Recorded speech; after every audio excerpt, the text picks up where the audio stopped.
So, strangely, the topic being joy of this retreat, I decided to talk about the story of a girl who suffered many hardships, actually lived a very sorrowful life. And so I'm going to tell you that story, and I'd ask that you just humor me in this and try to empathize with this young woman. People of Creston City, people of everywhere around the world, this is David Christopher Pacheco. Hi, my name is Kimmy. My name is Arthur Ortiz. Been in Denver since 1973. Okay, so let's just talk in circles for a little bit. Just talk in circles, just shoot the breeze a little. Yeah. Now they see beyond what I look like.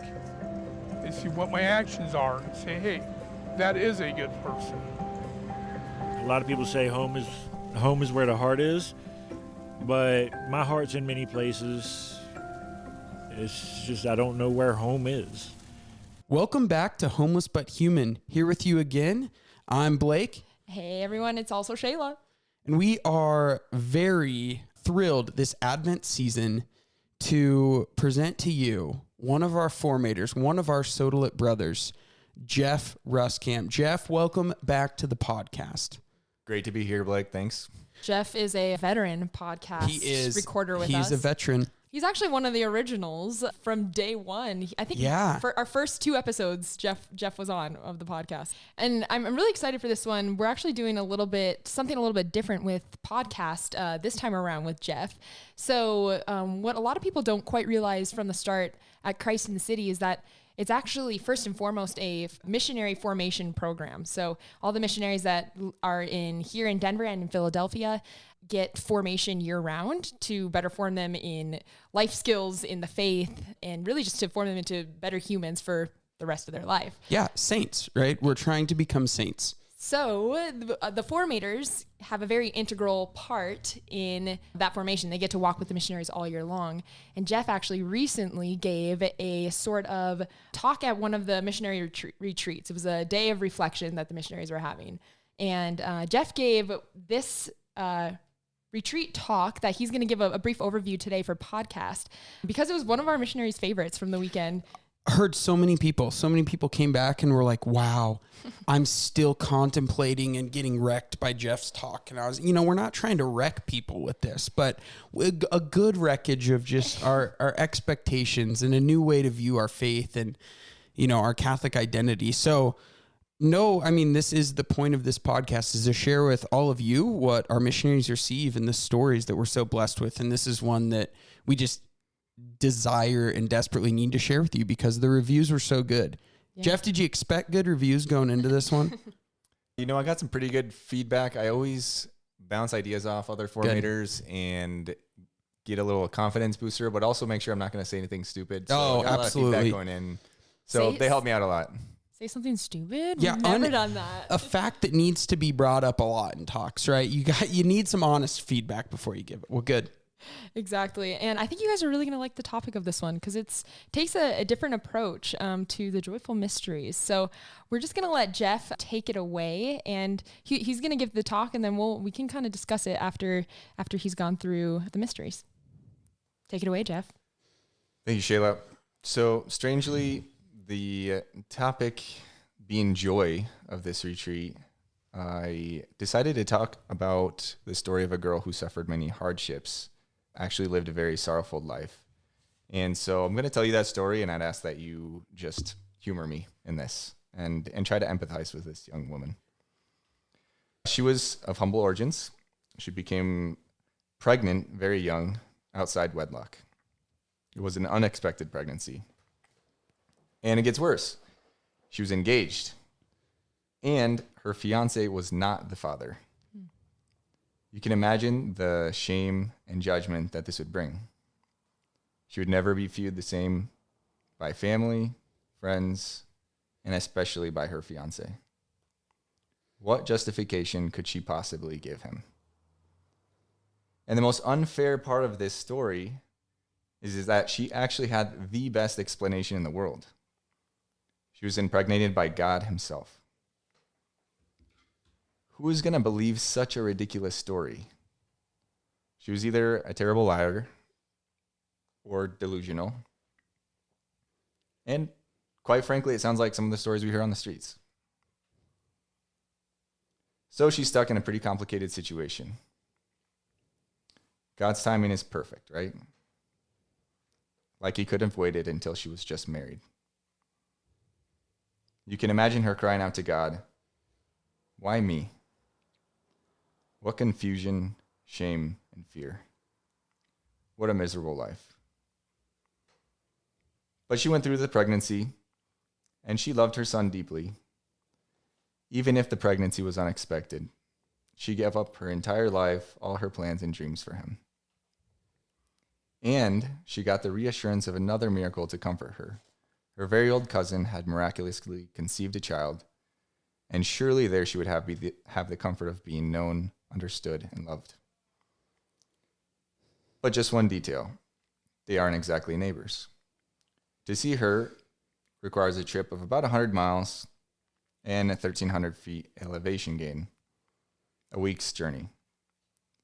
Not to mention, traveling during this time in this region always meant the risk of bandits.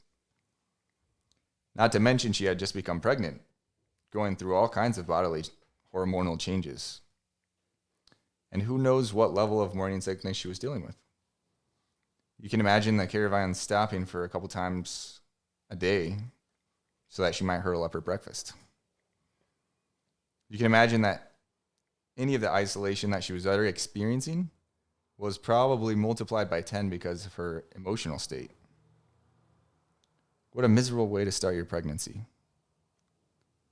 Doesn't it seem like at this point someone should have come to visit her and serve her in her first trimester of pregnancy? But she goes in haste, always generously, and served her cousin in her final trimester of pregnancy. And so the birth of her own son approaches. Exciting, surely, but she's large and uncomfortable. Tired, but can't sleep well. All kinds of back pain. Surely now, at this point in her pregnancy, just as she went to serve her cousin Elizabeth, God would send someone to take care of her. Quite the opposite. At this point, she was asked to journey yet another 100 miles to Bethlehem. What a miserable way to finish your pregnancy. And the town was packed. She couldn't deliver this unexpected child in the comfort of a home or even a hostel,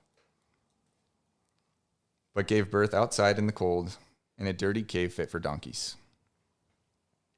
You can imagine her in this moment, not just complaining and suffering, but on top of that, wondering, am I doing something wrong? God entrusted me with giving birth to the King of Kings, and I couldn't give him a more dignified place to be born? I'm a failure, and how miserably I've failed. But always obedient, and as such, she goes to the temple to offer a sacrifice for her own purification. Just another chance for social embarrassment. She could only give a poor man's offering, 2 pigeons. Like going to the grocery store, and instead of pulling out your Capital One card, you pay with food stamps. And also, according to the law, she consecrates her firstborn son to God. After all that she's given up for him, she gives him back to the Creator. And there's a prophet in the temple who repeats what she's already been told. This was the Messiah. You would also think in this moment she would receive a deep affirmation, a thank you. Maybe something like her cousin Elizabeth said, "Blessed are you among women." But no, the words directed at her are quite the opposite. A sword will pierce your heart. Simeon gets to go in peace, and she's told that her real suffering has yet to begin. She will eventually have to bury her own son, which no parent should ever have to do. God gives her this gift, only to violently tear it away from her. She continued living out her Jewish faith obediently, and as such, they pilgrimed every year to Jerusalem for the Passover. One year, on the way home, she was struck by panic by the realization that she had lost her son. It was sort of a Home Alone scenario. if you can remember the look of panic on Kevin's mom's face when she realized she was separated from her little boy. Can you imagine the trauma? Her only son, her whole world, all that she'd given up, lost. She had one job. The panic, but again the shame, the anxiety. I was entrusted with a long-awaited Savior and I lost him. I'm a failure. And all of this ruminating for 3 days before she found him. And there is a happy ending. She did find him, and she brought him home safe and sound. And a perfectly good explanation was given that calmed all her worries and frustration. Oh wait, no, that didn't happen. Mary and Joseph had no idea what the meaning of it was. No explanation was given, and she was left in the darkness of her confusion. I present to you the joyful mysteries. Of course, we don't know all the details of Mary's hardships, but we do know that what we traditionally call the joyful mysteries were also occasions of hardship, difficulty, and suffering. And I think that sometimes we take for granted that these events from the outside, from a superficial point of view, could just as easily take on this very melancholic, self-victimizing, depressive narrative that I've just given. Because really that's what we do all the time in our own lives. We know that Mary did experience joy. And this is what she expresses in the Magnificat. And this begs the question of, well, if this was a time of trials, why was the through line, why was the narrative that she had of her experiences joy? And I think, paradoxically, one of the reasons is that Mary was willing to suffer, to embrace her cross. And it was because of her willingness to suffer that she was able to experience such a profound joy. That joy and sorrow actually go hand in hand. They're the flip side of the same coin. The deeper the suffering, the deeper the joy. It's in fact the promise made in the Beatitudes. Blessed are they who mourn, for they shall be consoled. The deeper the suffering, the deeper the joy. Jeff, as you read that, it's so melancholic. What a good word to describe that from the lens in which we view it as we view our lives many times. Yeah, I've never quite viewed the mysteries in this way. I can't imagine the missionaries were I bet they took some time to chew on it. What was some of the feedback you received, or even feedback from your own reflections on it, Jeff? I think that it begs the question of what narrative am I giving to the events that happen in my life as they happen? Yeah. And is it possible that perhaps the narrative that I'm giving is the only narrative? Mm-hmm. Is it the best narrative? Is it the way God sees things? Yeah. Mm-hmm. And I've wanted to write this reflection honestly for a couple of years now, and it just seemed like a good time to do this. And part of it's because I always have been moved of, I see that natural tendency to see things so negatively and in this victimizing way. And Mary isn't focused on herself. She's thinking about what God's doing. Yeah. And I think thinking about what God might be doing instead of this kind of self-centered perspective is, I don't know, it's really a breath of fresh air. Yeah. That can kind of help us to maybe take a different perspective on what's happening in our own lives. Yeah, I really, really appreciate what you're saying there, right? Of is the way we view things the only way to view it, right? Or is it, what you said there was so profound, and I think with the missionaries, we talk about this a lot with the homeless. How can we have joy in the missionaries' lives and in the house with the atrocities, the most egregious things in society we see on the streets, the death, the worst of the worst. Mm-hmm. And it's because of that perspective of eternity, right? Viewing it from God's eyes, not this earthly eye. And I really think, Jeff, this is such a gift to our missionaries, to all of you listening to Shayla and I. I mean, when we think about what our missionaries do, it's that. If we go to the streets and take it as is. You know, this house would be so sad. This would be the saddest, rightfully so. Like, it should be super sad, but it's not. No. But there are days where there'll be people celebrating a joy in someone's life. I'll never forget one day, it was like someone got into a religious community and half the community was celebrating. And on the other hand, one of our homeless friends passed away that day. And it was mourning and celebrating. Yeah. And you look at Mary's life and that first mystery, oh my goodness, that humiliation. Like, we don't think about that much. You don't. I think it's super interesting to bring all of these themes up too at this time of year. I mean, they very much accompany the joyful mysteries as you pointed out, but joy and suffering, I think we're in the most joyful time of year, you know, like it's holly jolly Christmas time, and we're human. We don't always feel that way. You know, it's not always like these warm, fuzzy feelings. And so I think I'm wondering if that was also part of like why you wanted to give this to the missionaries, Jeff, if it was like to point out, hey, we're in a season of preparing for something great, but alongside that, it's not all just like happy, warm feelings. It's like greatness is both the joy and the suffering.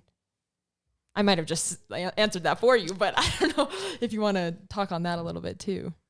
Yeah, because I think one of the, I don't know, we can kind of put obstacles to this joy that God does seek to give us. And I think one of those obstacles is this kind of unwillingness to suffer, to enter into, to pick up our crosses.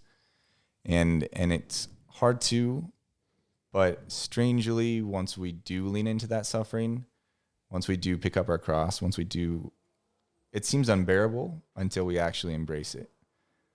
But once we embrace our cross, God will bless us with a deeper joy that's not understandable from the outside.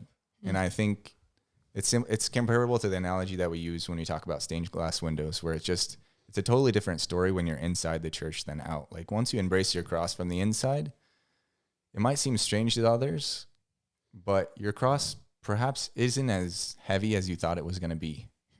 And perhaps there's a lot of joy that comes that you would never have experienced if you hadn't embraced that cross. Yeah. And perhaps those things even become a source of your joy. Which is the example our mother Mary gave us. Right. What Jeff said, you know, that the deeper the suffering, the deeper the joy. And was it Saint Teresa of Avila who said, Jesus, or God, if this is how you treat your friends, I see why you don't have many friends, or something along those lines, of like the amount of because she was just getting all this suffering heaped on her, and that's where that quote came from. I could be missing the saint and the quote there, but the point is there, right? And Jeff, as you say this, it's like the closer we grow to the heart of Mary, what do we learn as a missionary? We will get our hearts pierced more. The deeper we get in our spiritual life, the more we will suffer and we will receive more joy. They're not without each other.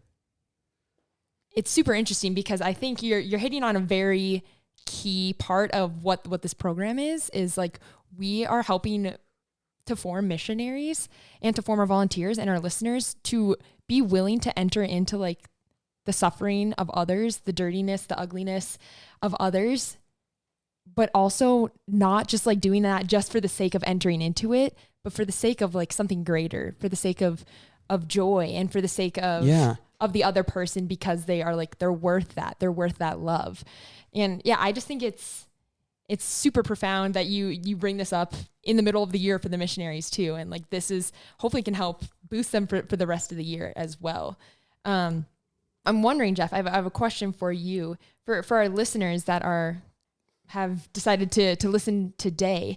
What advice do you have for entering into your own suffering, and how does that affect the way that you can enter into the suffering of others? So, for one, I don't know. And I think that there is something that being okay with that uncertainty, that, you know, there's just not a perfect answer for this, and that it's kind of messy, and you got to kind of sit in that difficulty of the situation. I think at the end of the day, it's not that we're striving for, especially spiritual joy. It's not that we can't try like smile, laugh, etc., and open ourselves to the spiritual joy that God offers us. But it's also a gift from him that we can't necessarily control. And we can't try to cling to joy lest we suffocate it. And I think on the other hand, we're also not striving to be sorrowful and enter into the sorrows of life, but we're striving to be open, and we're striving to do God's will, striving to do that which he's asking of us. And life brings those things. Life will bring the joy, and just having that disposition of openness and receiving it and letting it come, but not clinging to it. And then those moments of sorrow will come too, and not pushing them away and think I need to. Yes, there's putting on a smile for someone when they need you, even if you're going through a hard time. And there's something virtuous in that, right? But at the same time, I'm not ignoring the fact that I'm suffering right now, and I can find spaces with those closer friends that I have, with the Lord in prayer, to simply mourn those things and process them in that way, so that I might receive that consolation. And I think that those things allow for the joys that do come, again, to be all the more profound, right? All the more meaningful because of this journey of sorrow that I've also endured. You think of just like, how much more glorious a victory is when it's been like hard fought or something like that, right? Actually, it makes me think of when I was kind of considering, well, what view would Mary have had, thinking of what God's doing during the visitation. And this kind of reminds me of that, but I was thinking of, well, God was asking great things of her, but at the same time, he was providing for her in what she needed. And what more would she have needed in that moment than someone who was also experiencing God's miracles and would know exactly where she's coming from and be affirmed in her womanhood, right? Blessed are you among women, right? Blessed is she who believed. Like that companionship, like what more could she have needed in that moment of trial that God was asking of her? But at the same time, God, as a loving father, provided that for her. Yeah. And he does for us. He does for you and your friend at the park and our homeless friends and our missionaries and all of our sufferings this season of life, this Advent. And what a great summary, Jeff, of everything you've said. Like the reality is God provides. Yeah. What a message of hope too. And just that, like, it's not all for nothing. No. It's the season of hope. Yeah. Well, Jeff, thank you so much today. I think this message of how we view our sufferings and seeing that they lead to joy and picking up our crosses, letting others embrace those with us and the joy that comes from them is a message I don't think will ever get old. It may be the time of year for hope and these things, but that's the lesson of the life, right? The life, this pilgrimage here on earth. So thank you so much for sharing that and with us, with the missionaries, and with all of you. Yeah. Any final thoughts or words of encouragement for our listeners today, Jeff? I would encourage our listeners to trust in God in the trials that are a part of their life, because they really do seem unbearable until we embrace them. And it really is not until we embrace them that we begin to see all of the details of what God is doing and all of the colors and experiences and wisdom and joy at the end of the day. Yeah. That it's not a life of misery that he's asking of us in these trials. It's joy. And I think that's, Mary didn't say, look at all these things and say, what a miserable life. She looked at it and said, what a joy. Yeah. Thank you so much, Jeff.